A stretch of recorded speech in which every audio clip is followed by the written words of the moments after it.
उसके आधार पे आपकी बात सुने। मैं भी आज सरकार से बात करूंगा और कल भी बात करूंगा। शांतिपूर्ण से आप अपना जो भी अनिश्चितकालीन आंदोलन रखा है तो जल्दी आपको सफलता मिलेगी। हम सब आपके साथ हैं, हम सब आपकी चिंता करें, हमारा समर्थन है। दूसरा, जो लगातार 40 दिन से ज्यादा का समय हो गया, 24 अप्रैल से शुरुआत करी और आज हो गया 2 जून। तो अप्रैल का महीना गया, आपका आदेश ज्यादा, और पूरी मई गर्मी के अंदर पूरे राजस्थान के नौजवानों ने आंदोलन किया और आक्रोश रैली के समय देश को दिखा दिया कि राजस्थान का जवान इस बार बदलाव करेगा। वो कतई सहन नहीं करेगा जितने कांग्रेस बीजेपी मिलकर इस राजस्थान को लूट रहे। 70 साल से जो लूट इन दोनों पार्टियों ने की, किस तरह किसान हाथ तकलीफ के अंदर है, किस तरह जवान तकलीफ के अंदर है, किस तरह बेरोजगार है, किस तरह हमारी महिला, किस तरह बेटियां, किस तरह के हालात यहाँ पे बन गए। हर कोई आंदोलन की राह पे और पूरा राजस्थान आंदोलन की राह पे चल पड़ा। न पानी है, न बिजली है, न सड़क है, स्कूल है और न कोई रोजगार है राजस्थान के अंदर। और कानून का राज नहीं, भारी भ्रष्टाचार राजस्थान के अंदर हो रहा है। और पेपर लीक की घटनाओं से इस राजस्थान के माथे पर जो कलंक लगाया, निश्चित रूप से राष्ट्रीय लोकतांत्रिक पार्टी और सारे जवान मिलकर इस कलंक को धोएंगे।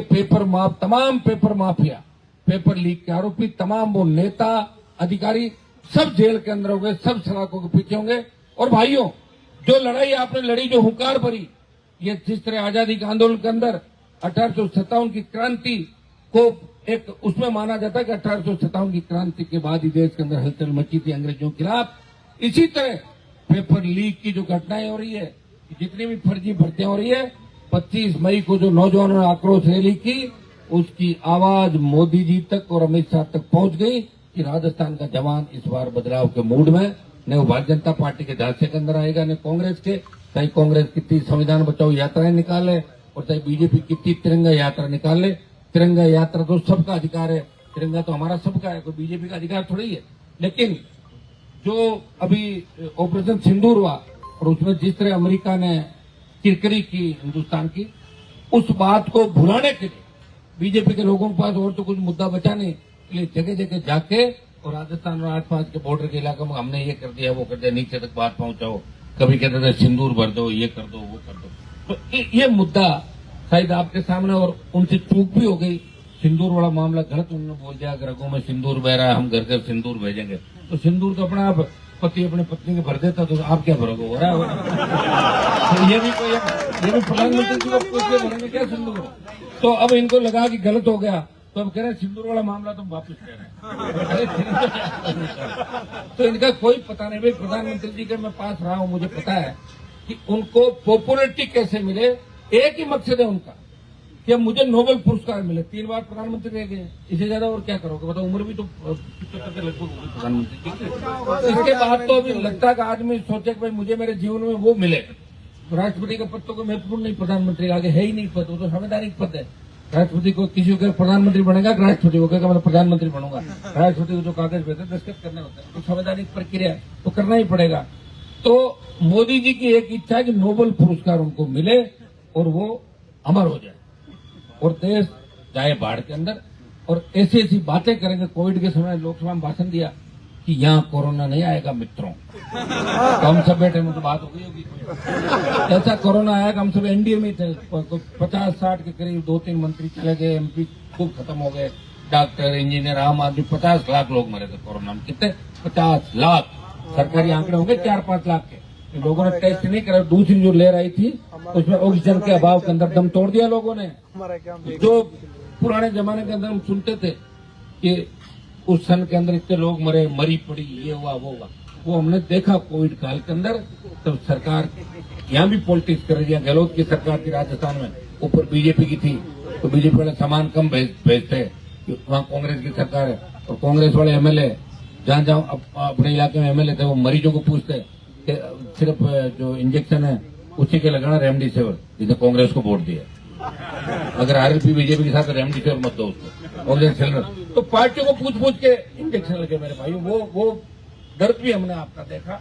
और आज किस हिसाब से हालात स्टेट के अंदर बने। क्या हमारा राज्य था जब बाहर से बच्चे पढ़ाने के लिए आते थे, एमजीडी हमारी स्कूल, मेयो, यहाँ की हमारी सेंट जेवियर, वनस्थली, राजस्थान विश्वविद्यालय, सोफिया अजमेर, तमाम जो राजस्थान के अंदर अच्छे हमारी मिलिट्री स्कूल, धौलपुर की, चित्तौड़ की सैनिक स्कूल, तमाम स्कूल, विश्वविद्यालय, कॉलेज जब बाहर से बच्चे पढ़ाने के लिए भेजते थे, अब सब लोग एक ही बात करें, राजस्थान तो अपराधियों का अड्डा है, वहां तो नशा सबसे ज्यादा फैल रहा है, नशा पंजाब से ज्यादा राजस्थान के अंदर हो गया, नशे के कारोबारी सरकार में विधायक बन रहे हैं, सरकार उनका अभिनंदन कर रही है, कांग्रेस बीजेपी टिकट दे रही है नशे कारोबारियों को। तो भाइयों, लोगों ने बच्चों को पढ़ाना यहाँ पे छोड़ दिया कि अपना तो और कहीं चलो। और अब ये पेपर लीक की घटना जो कांग्रेस राज्य में हुई, सारे ही पेपर आउट, हर पेपर आउट हो रहा है। तो भजन लाल जी पीछे क्यों रहे? जेटीए का एग्जाम हुआ तो उन्होंने कहा तुम पेपर लीक कर रहे हो, हम ओएमआर सीट को ही गायब करा देंगे। तो उनकी ओएमआर सीट का मामला ने तो 10 उसके शिक्षक के और न बच्चे के स्टूडेंट के, तो कोई बदल लो अंदर जाके। तो भाइयों, ये हालात राजस्थान के अंदर हो रहे हैं और अब इस राजस्थान को बचाएगा कौन? अब कोई लोक देवता तो अवतार लेगा नहीं आपके बीच, किसी पे आपको भरोसा करना होगा। मैं तो सुनो, मैं तो प्रयास कर ही रहा हूँ, 18 से 23 से 23 से 28 की ओर आ गए, उम्र भी बढ़ रही है धीरे धीरे, तो 25 साल का थोड़ा ही होऊंगा वापिस। लड़ रहा हूँ 2000 से लगातार 25 साल लड़ाई लड़ी, सत्ता को ठोकर मारी, सबको साथ लेके चला और सर्व समाज को साथ लेके चला। फिर भी लोग मुझे जातिवादी नेता कहते हैं। हनुमान जी तो एक जाति के नेता।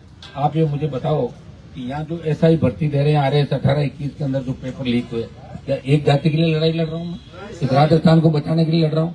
मेरे पास कोई व्यक्ति आता, फोन करता हूँ, मैं ये पूछता हूँ आपकी जाति क्या है, या अगला अधिकारी की जाति का, मुलजिम की जाति का, जिसको पकड़वाता हूँ। तो कुछ लोगों के पेट में दर्द है कि हनुमान बेनीवाल अभी तक लड़ क्यों रहा है, क्योंकि बीजेपी की IT सेल इस राजस्थान को जातियों में बांटने का काम करे। पहले जाट राजपूतों को लड़ाया, फिर गुजर मीणों को लड़ाया, ब्राह्मण मेघोड़ों को लड़ाया, और बचा खुचा काम कांग्रेस ने पिछले कार्यकाल के अंदर जब गहलोत की सरकार गिर रही थी तभी किया। मैं तमाम उन नेताओं को भी कहना चाहूंगा जो सड़क पर ये कह रहे थे कि SI भर्ती रद्द हो, RS RPSC को भंग करना चाहिए, वो एक तो चलो सरकार में मंत्री बन गए, लेकिन दूसरे तो नहीं बने। जो माने तक राउंड काट के आए थे और अजमेर तक जाके आए थे। आना चाहिए उनको संभालने के लिए हमारे को। हम तो इस राजस्थान को बचाने के लिए निकले हैं। आज कितने दिन हो गए मुझे? 40 दिन से। मैं सिर्फ 4 दिन जब ऑपरेशन सिंदूर हुआ तब हमने इस आंदोलन को टेपर किया। मुझे रोज आना पड़ता बच्चों के बीच, रोज, मतलब रोज बैठा हूं मैं। शायद किसी पॉलिटिकल पार्टी या कोई सांसद का, विधायक का पहला सबसे बड़ा आंदोलन होगा जो 40 दिन से शहीद स्मारक पे लगातार। और बच्चों ने गर्मी को भी थका दिया और इंद्र भगवान भी प्रसन्न हो गए। बच्चे दोपहर समय से वो थोड़ी थोड़ी बरसात किया करो, बीच में बारिश करे। हम तो आंधी बारिश के अंदर भी एक दिन चल रहे थे, आज भी बारिश है। आप सब लोग खड़े हो, भीग रहे हो, किसके लिए? ये ऐसा ही अभ्यर्थी और RS वाले तो कम होंगे बच्चे, राजस्थान को बचाने वाले ज्यादा है। तो मैं आपको इतना ही विश्वास दिलाता हूँ, हम मिलकर इस राजस्थान को बचाएंगे, सब मिलकर लड़ेंगे, संघर्ष करेंगे। मीडिया के साथियों का धन्यवाद कि लगातार वो हमें समर्थन कर रहे हैं और तमाम मुद्दों पे। और हमारे टैक्सी यूनियन का जो आज ओला उबेर का भी अनिश्चितकालीन जो हड़ताल पे, इनको भी RLP की तरफ से समर्थन देंगे। इनका हक, अधिकार इनको मिले। हम आपके साथ हैं, आप चिंता नहीं करें, सरकार आपसे बात भी करेगी।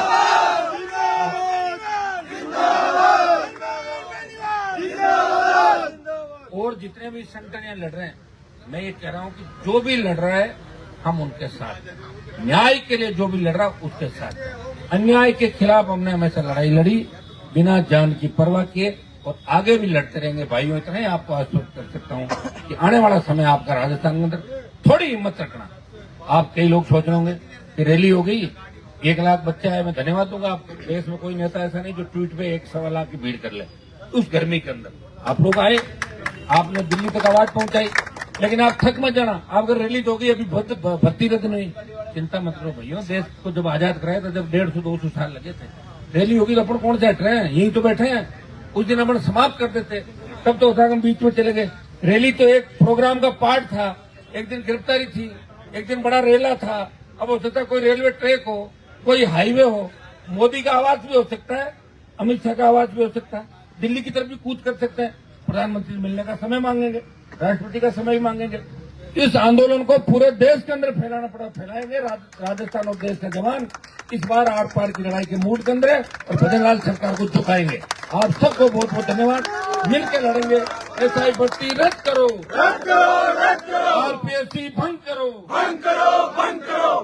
नौजवानों को न्याय दो, न्याय दो, न्याय दो।